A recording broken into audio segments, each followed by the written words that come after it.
Thank you so much to everybody for being here. We are going to talk just a little bit about today.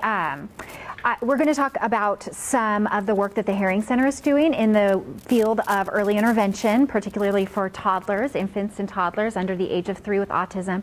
But before we start, I really want to kind of frame where we're at and why this work is so important, and just provide a little bit of an update, because this field is moving so quickly all the time that I thought it would be nice to kind of provide everybody with a little bit of kind of the state of the science right now and what's happening in a few areas. So in this past spring of 2014, the CDC released their most recent update as to the prevalence rates, their prevalence rates estimates. I should note that's a very important word. But the rates were estimated to be 1 in 68 children with autism in the United States. So that is a very significant number. And one of the reasons is because it represents a large increase in just this past decade, and just the past 15 years. And if we look back even further, it's even more significant increase. But from 2000, when the CDC first started collecting these prevalence data, to 2010, which is what's being reported on this year, in this decade, there's been a 123% increase in the rates of autism that are being reported in the United States. And that's a big deal. So this is receiving a lot of attention from the early intervention field, from science, from genetics, from the population as a whole, because people are wanting to know, why is this happening? And more importantly, what should we do about it, right? So before we move on, I think it's really important to talk about, when we're talking about prevalence, and really actually when we're talking about anything, we're talking about anything related to autism, we're talking about what we think we know, because this science in this field is moving so quickly. We're getting a lot of data, we're doing a lot of research, but what we know right now, or what the evidence is telling us right now about any particular, about the prevalence, about the cause, about what interventions work best for children, that might change in 2 years or 5 years or 10 years, right? So before we move on, I think it's really important to say that this is an estimate, and it is very difficult to study the prevalence rates for autism. Autism as a disorder specifically, because we refer to it as a spectrum disorder, the criteria for how we recognize and diagnose this disorder are not as clear as with some other disabilities and disorders. Additionally, the lack of a biological marker or medical test, it helps us really accurately identify, yes, this child has autism versus something else. That accounts for a lot of the variability that we see. So variability is something else that's really important to talk about. This 1 in 68 number is reported from some actually really rigorous science and data collection by the CDC. But there is some extreme variability in this number. So there were 14 sites that helped collect this data that then came out as the CDC prevalence report. And within this, this sample of sites that were being collected in children that the information was being collected on, there is variability within the gender. There was variability in prevalence within SES background. There was variability in prevalence with racial and ethnic backgrounds. So, for example, in this sample, come on in, 1 in 42 boys were diagnosed with autism, whereas 1 in 189 girls had a diagnosis of autism. So that's 4 to 5 more boys, more males that were diagnosed than females. It's a lot of variability. We don't know why that is. As far as racial and ethnic backgrounds, Caucasian children are 30% more likely than African American children to have an autism diagnosis on record, and 50% more likely than Hispanic children to have a diagnosis on record. Geographic area, there's a lot of variability there. So Alabama is one of the states that collected information for the CDC report, and their prevalence in Alabama as a state was 1 in 175 children, whereas in New Jersey, the prevalence was 1 in 45 children. So there is a lot of variability. And some of that variability can be explained by these kind of loose, changing diagnostic criteria, differences in diagnostic practices among professionals. But not all of that variability can be explained by the criteria and the diagnostic practices. We think a lot of this variability has to do with access to services, whether it's because of your SES background, your geographic area, and a lot of those disparities in access to services we also see when it comes to early intervention as well. So I think that that's pretty profound when we're talking about prevalence, but the field as a whole.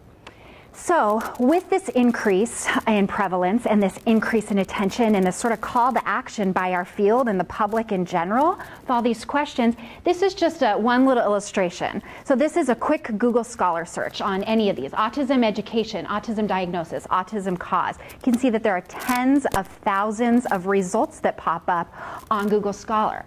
And this is from 2014 alone. So this is articles in scientific journals. This is chapters in books. These are not even counting blogs and news articles. This is scientific publications, and you can just see this overwhelming number.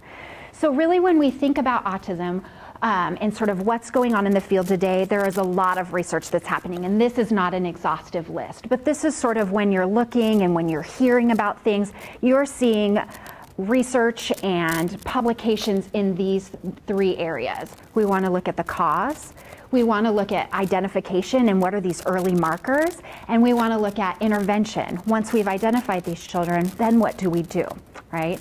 So this is not really the place to have an in-depth conversation about the cause of autism. I am not an epidemiologist. That's not the work we do here at the Haring Center, but I think it is important to touch a little bit on some of the discussions that are happening around cause and autism. So there's two main sort of fields of thought. There's people are looking at environmental risk factors and people are looking at genetic risk factors, right? And genetics is a big one and one that we've been talking about for a while. And we do know, we have some nice concrete evidence that implies that autism, some cases of autism have a genetic component or a genetic cause. Genetics does not explain all cases of autism, but it does pretty solidly explain some. And how we know this, among many other scientific methods, is a really exciting, we do twin studies. I can't say we, I don't do them, but my colleagues do twin studies. So we know that if a child is an identical twin and the child has autism, so you share 100% of the genetic makeup and you share the same intrauterine environment, because we also are talking about environmental risk factors, which prenatal is a big one that people are looking at. Then if a twin has autism, their identical twin is around 70%. They have a 70% likelihood that they will also have an autism spectrum disorder. Okay? Whereas if you're looking at fraternal twins, where they share 50% of their genetic makeup, but also share the same intrauterine environment, there's about a 35% likelihood that the second twin will have autism. Now, so that's a big implication. We know that siblings, so if there's a child with autism and they're a different age sibling, that there's around a 20% chance that a sibling will have an autism diagnosis as well. So you can see that genes do play a factor for sure. But we also know that environment must play a role in there as well, because you can have two identical twins and they are very likely to fall in many different places on the autism spectrum. Their profiles and how their autism manifests itself looks very different from their sibling. So even though they're sharing the same genes and the same genetic makeup, that manifestation looks different. So there's got to be some sort of other factors playing as well. So people are also looking at environmental factors. What we think is that there's likely that some sort of environmental insult isn't necessarily causing autism, but potentially children are born with a genetic predisposition to develop autism once an environmental insult has been introduced. So some of the environmental risk factors that people are looking at include maternal and paternal age. So children born to older parents, particularly older fathers, are more likely to develop autism. People are looking at different insults prenatally, like certain infections or certain medications that have a higher likelihood of the child having autism after being introduced to those environmental insults prenatally. So lots of different things, but really what people are looking at is trying to identify both the genetic risk factors and the environmental risk factors in the interplay between those. So what we know is that there's not one cause of autism. There's not even one gene that is implicated in the cause of autism. There are between 200 and 400 genes that have been identified. But what we're looking at is that there are potentially many causes of autism that result in many manifestations and potentially types of autism. Okay. All right. So knowing why helps us know what to look for potentially in early childhood. And this is where some really exciting science is going on right now. So prior to, the past, I'd say 5 to 10 years, when we were trying to look back at what are some of those early markers, what are some of those early red flags for autism, we had to rely on parents looking back at their child's infancy and saying, okay, this is when I noticed a difference, or this is when I did or didn't notice this skill coming online. Researchers, actually, some of the first research using first birthday videotapes and having researchers look back at those first birthdays for both typically developing children and then children who would later go on to receive an autism diagnosis. Researchers were looking at, okay, are there some predictable behaviors and lack of behaviors that we can see that will identify some of these potential early red flags or markers, behavioral markers for autism. So that was really great. But now we have this new development in science where a high-risk population of infant siblings, because we know that siblings of children with autism are at a higher risk of developing autism than the general population, which is about 1%, a 1% chance. So researchers are enrolling babies, infants, into these studies because they have been identified as high risk due to having a sibling with autism. So once these children are in the study, sort of the purposes are twofold. One is really to do some nice, careful monitoring, ongoing monitoring of these young children so that if an autism spectrum disorder is suspected, the kids can be identified and enrolled and access early intervention as quickly as possible. But then the second purpose really is to collect a lot of rich data on these children's development. So if you're collecting data on this whole population, come on in. We know that 20% of these children are likely to go on to receive a diagnosis of autism, but 80% of the children will not. So we're going to be collecting data. We don't know when the children enroll, but we're going to be collecting data and be able to compare children who will have an autism diagnosis and children who will not, and really compare the development from a really early age. So researchers are looking at all different types of skills and behaviors, cognitive skills, language skills, motor skills, and particularly social and social communication skills.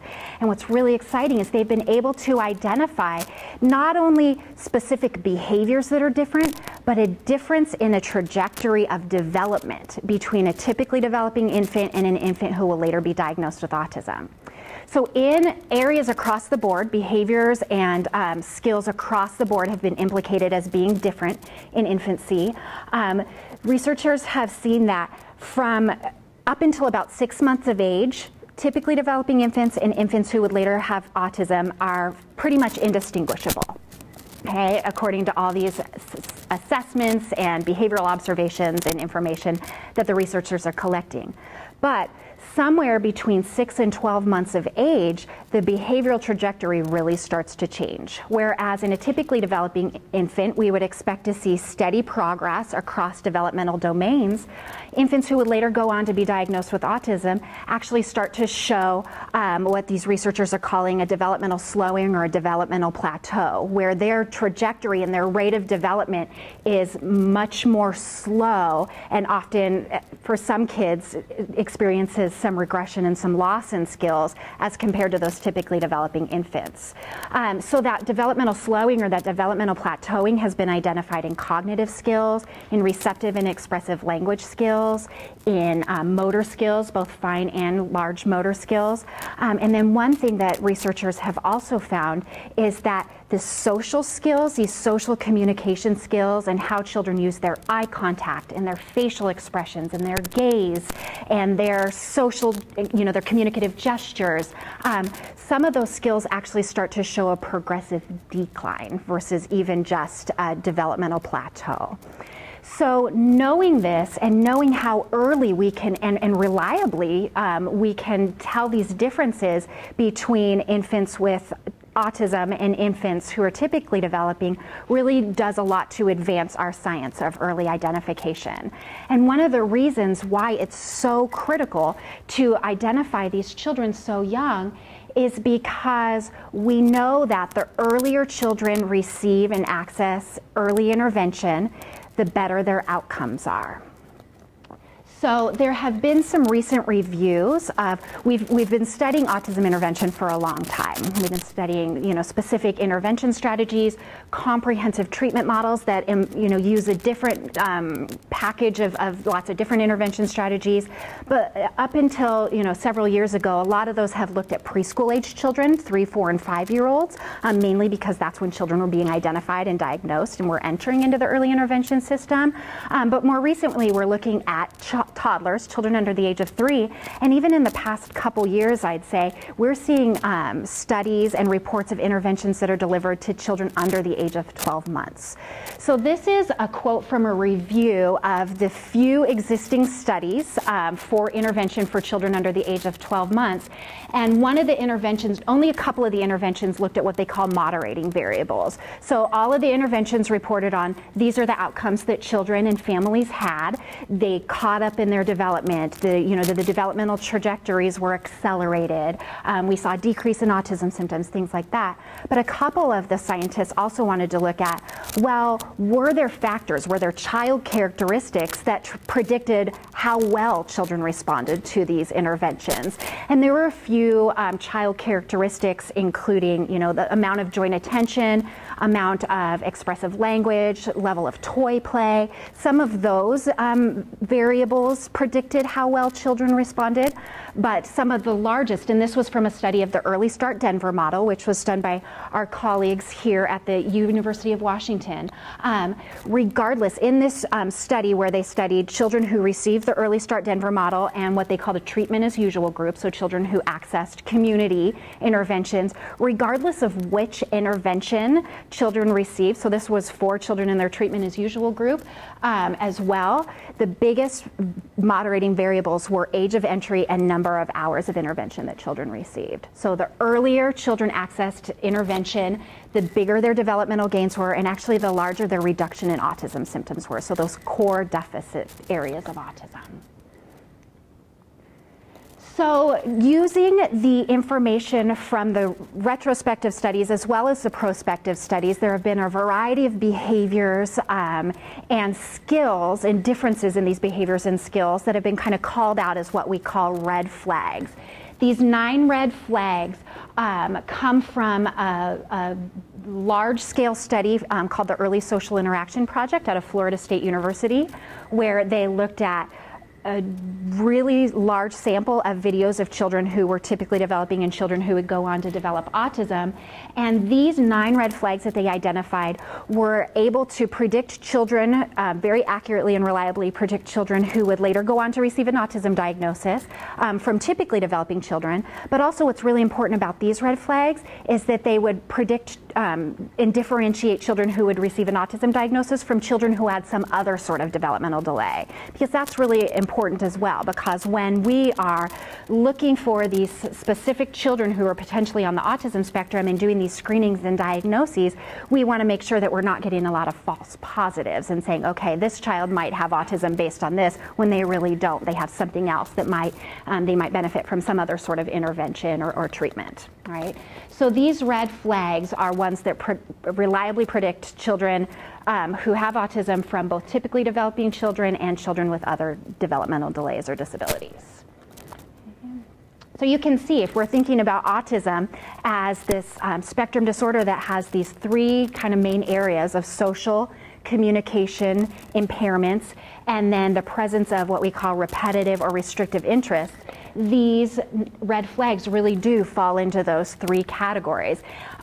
Even though these bottom two in the repetitive and restrictive interest categories, this is for young infants, and a lot of people have said, oh, well, you don't notice those in children who are very young, when actually you might. It might not be as overt. Those behaviors might increase as children get older, and there is some evidence to suggest that, but there can be some that presence in young children.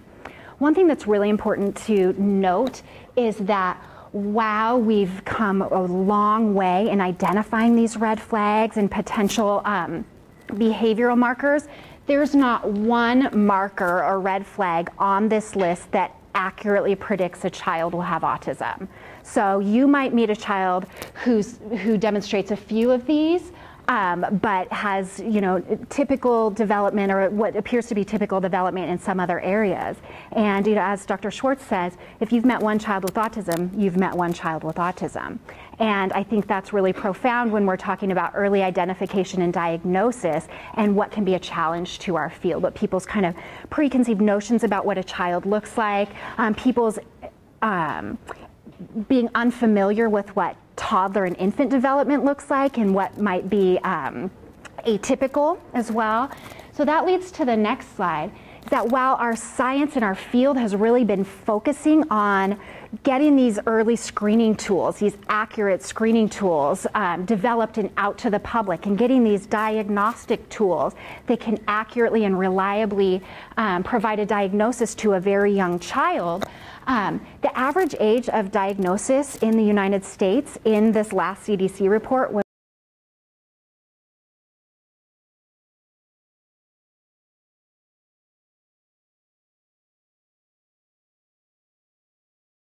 4 years and 5 months.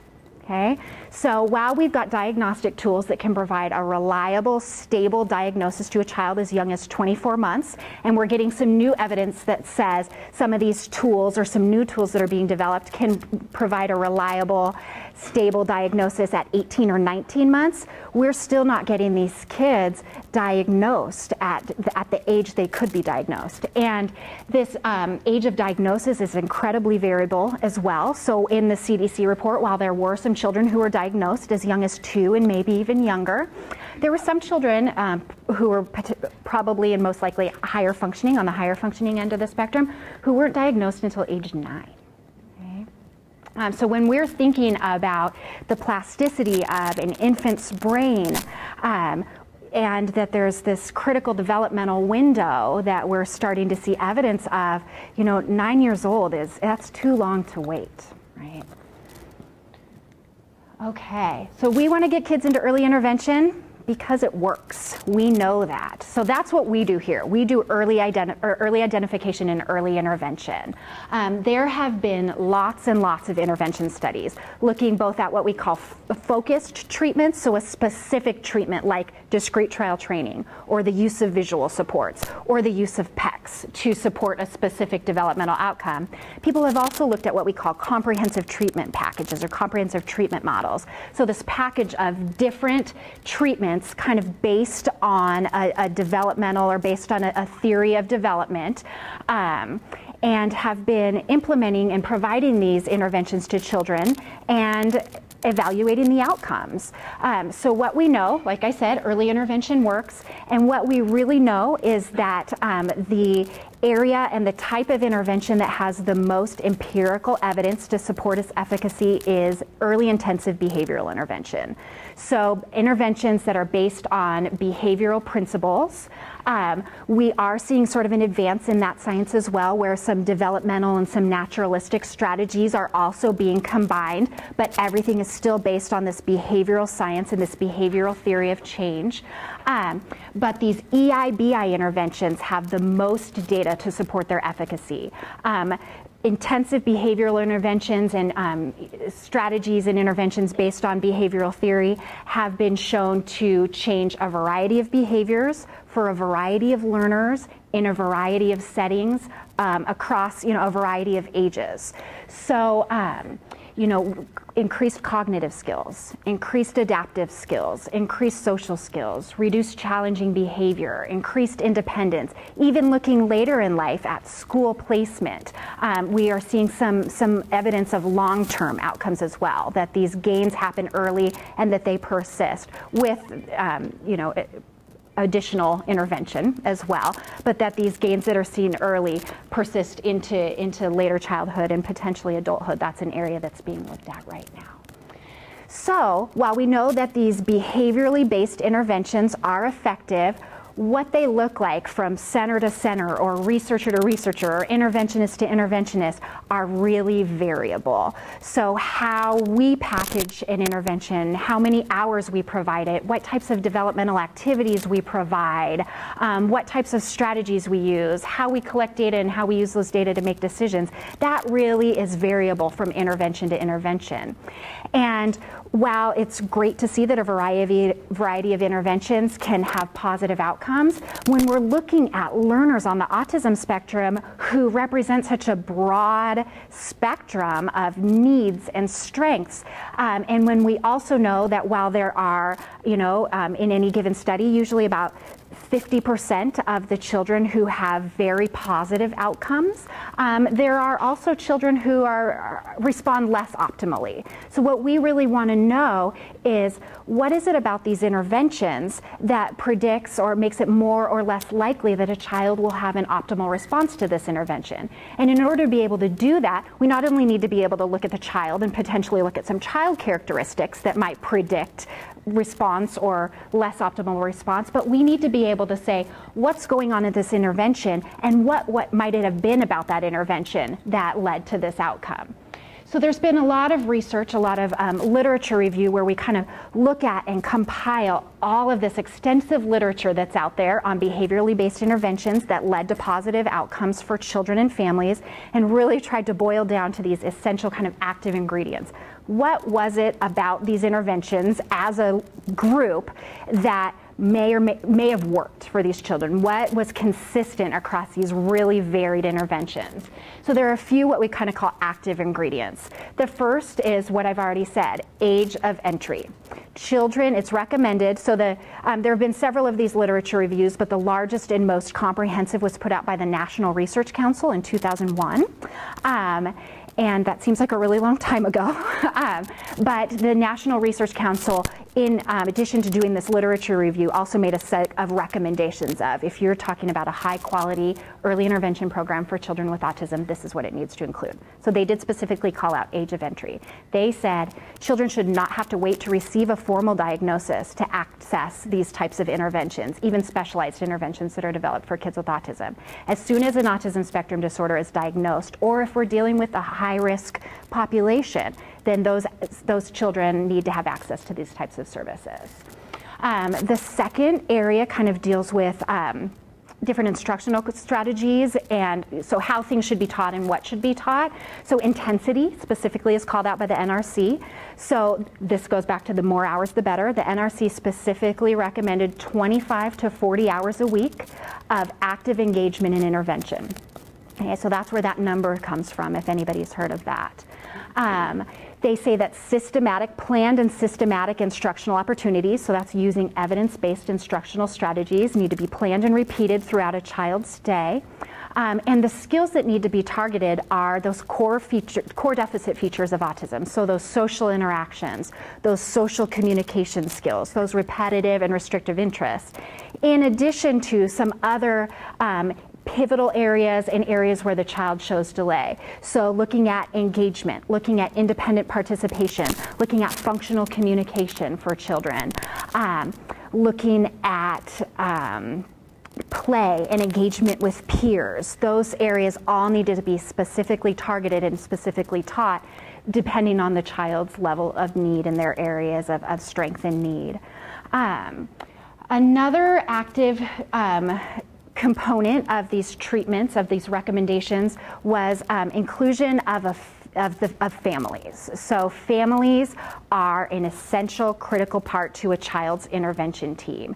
And this inclusion of families really can be done in many different ways, really depending on what the family's values and beliefs are and what their preferences are about how and how much they want to participate in their child's intervention.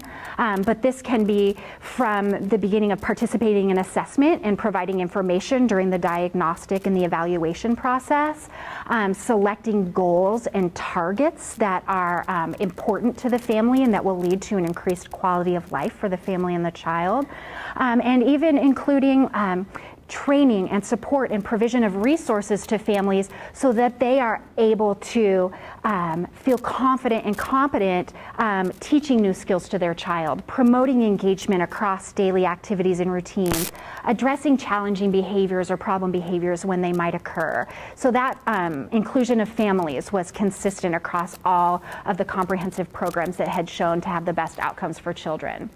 The fourth area is what we call a positive or a functional approach to problem behaviors.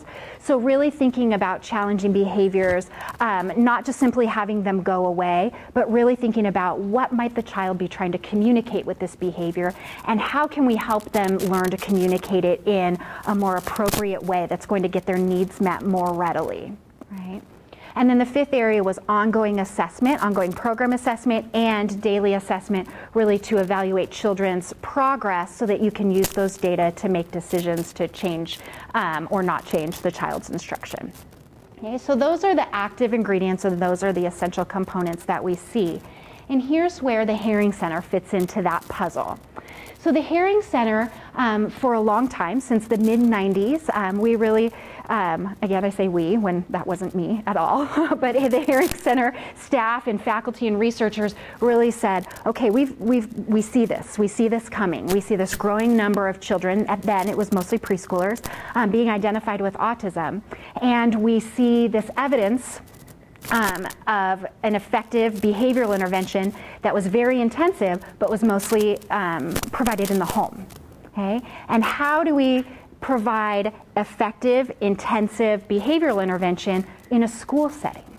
Because what we know is that children with autism who at the very heart of their disorder have these issues with social interaction, we don't want to remove them from the environments that they should be participating in anyways. Schools, homes, communities, you know, whatever it may be, particularly schools.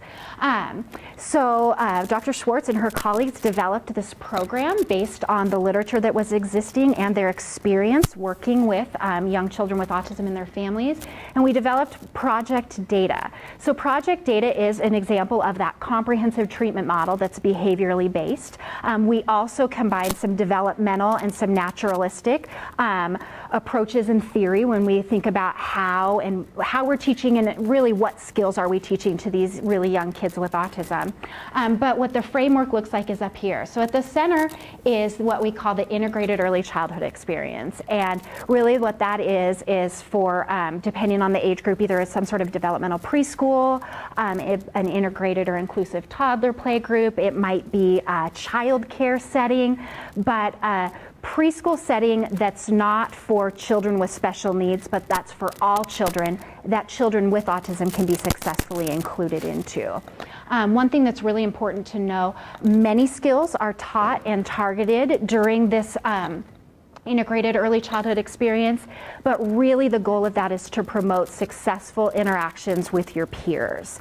And we know that, you know, just putting a child with autism into a classroom or a group with typically developing children often isn't enough to ensure that they're going to have successful interactions with their peers. There need to be people in the environment who can plan for and support those successful interactions.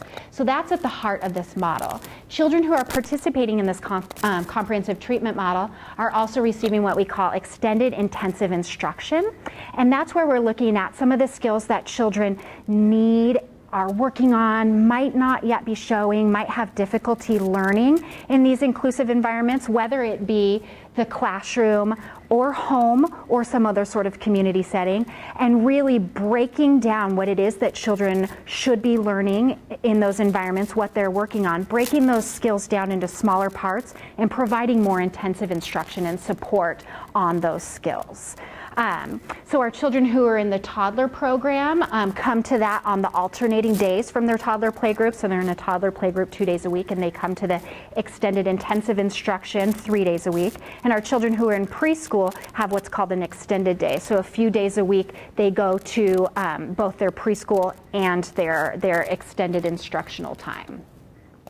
Another big area that's part of our framework is what we call technical and social support for families. So the purpose of this is really to provide, just like the National Research Council suggested was an essential component, that family inclusion. So helping families get the resources they need, get the information they need, get the skills they need, get the coaching, whatever it might be, to really help them feel confident and competent when they're parenting and interacting with and playing with and communicating with their child. So these come in the form of home visits, regular home visits. They're facilitated by one of our highly skilled educators. And these are really variable. While we do have these goals of families working on skills, what the skills are, what behaviors they're targeting, what routines they're wanting to work on, what type of information is really responsive to the family's priorities, their goals, their backgrounds. Okay. The quality of life influenced her curriculum is a really important part of this framework. And what that is really that when we're looking at the selection of goals and the targets that we're teaching, that they're developmentally appropriate, but there also is a socially important reason why we're teaching these skills. We're not just teaching it because it comes from a checklist, or we're not just teaching farm animals because 4-year-olds know what cows say, right? We're teaching them because learning this new skill or behavior is going to increase the child's independence. It's going to help them access more environments. It's going to increase the family's quality of life. So really what we're teaching and how we're teaching is really where that quality of life influenced curriculum comes in. And then last, the fifth component of this framework is what we call collaboration and coordination across services. We know that many families have many professionals that they are interacting with on a daily basis, a weekly basis, including their publicly funded services, maybe some privately negotiated, speech therapy, behavioral therapy at home, things like that. But what we also know is that regardless of how many people are working with the child, the more consistent the goals and the strategies we're all using, the better outcomes for the child. So our data project staff are facilitating collaboration and coordination across different professionals. And that could be as informal as a listserv, an email list that goes out to everybody once every couple weeks, or a more formal team meeting prior to the child's IFSP or IEP. Okay. So one thing that's really exciting about today is that we are going to give you a little sneak peek of the data from our toddler study. So right now we are currently doing 2 randomized control trial studies on our data intervention, both for our toddlers, our children under the age of 3, and for our 3, 4, and 5-year-olds in the preschool data. So we are in the last year of our toddler data project, and that means we're wrapping up our data collection. So we haven't done a lot of data analysis yet, but we have been able to. We have about 50% at the end of quarter 4, at the end of year 1. This is a 2-year project. So quarter 8 will be our last period of development. We're collecting quarterly. Every 3 months we're collecting a lot of information from children and families. So at the end of quarter 4, we had about the results from about 50% of our sample of children in. And what we saw, and this is just for one particular measure. This is for what's called the Mullen Scales of Early Learning. So that's a very commonly used cognitive developmental assessment. It's not an IQ test because we're talking about very young children, but sort of that's a parallel. So what these scores represent are what's called the Early Learning Composite, of the Mullen scales of early learning. So the early learning composite combines children's fine motor skills, expressive language skills, receptive language skills, and what we call visual reception skills. So those four domains are combined into this early learning composite score.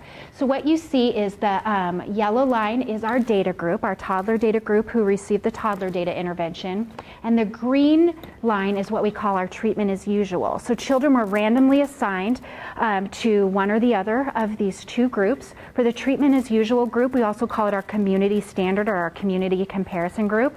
Those children and families were free to access whatever services are available to children in the Part C early intervention birth to 3 services that are available, as well as accessing whatever type of privately negotiated services they might want. So we saw kids who maybe went to Boyer or to Northwest Center. We also have some kids in the treatment as usual group who didn't access any early intervention services that were publicly funded, but put together a package of services that included private speech therapy, private behavioral therapy. So these are really across the board. So what you see up here is that at baseline, so before any intervention had occurred or begun, that the early learning composites scores for the groups were very similar. What you see at quarter 4 is that there's already a noticeable change or a noticeable difference in that developmental trajectory measured by this one, there's lots of other data that we're going to look at, but just measured by this one specific instrument, that there's already a difference in that developmental trajectory. Both groups are moving up, which is positive, but you can see that the rate of development, that incline for the data group is much steeper than it is for the treatment as usual group. Another thing that we think is really important and really interesting is that when we're comparing our scores on the Mullen Early Learning Composite to the only other randomized control trial study for toddlers that is currently available, the Early Start Denver model, one of their first studies, we're seeing, so here's their quarter 1, or I'm sorry, their baseline. It was also a 2-year study for them. You're seeing really similar baseline scores as our study. But then if you look at their final scores for their groups at quarter 8, so after 2 years of intervention, their treatment group is at the same level as our treatment group is at just 1 year of intervention. So we don't really know what this means yet. We have a lot more analysis to do. There are more scores that we haven't collected yet. There are children who are still involved in the research project. But for less time in an intervention and actually this is still Project Data is an intensive intervention, but for an intervention that requires fewer hours and fewer time resources for families, and also includes, the Early Start Denver model is all provided in the home, that this also includes a center-based component and that inclusive environment component, that we're seeing similar results on these scores with a shorter amount of time and a lower level of intensity that's required of families and children. We're pretty excited to see that, and we're excited to investigate that further and kind of see what that means and if those scores are maintained through the end of our data collection period. So that's just a little sneak peek, really broad, just really chipping away at the tip of the iceberg when it comes to autism and what's happening right now, but stuff that we think is really exciting and really meaningful to our daily work here at the Haring Center. So again, I didn't stay on time, but that's okay. We have pastries and coffee out in the hall, and I will be out there. Dr. Schwartz will be out there as well. We will be able to answer any questions that anyone might have about the study, about the Haring Center, about ongoing research at the Haring Center. So please feel free to stick around, introduce yourselves, ask any questions that you might have. Erin also would like people to know that she has parking validation stickers. If you didn't get one yet, please feel free to ask her. And then mark your calendars for February when we'll be doing our second Dubs Talk with Ariane Govro, one of our wonderful doctoral students. And we hope you enjoyed this, and we're really hoping to make this a permanent series, a permanent part of the Haring Center.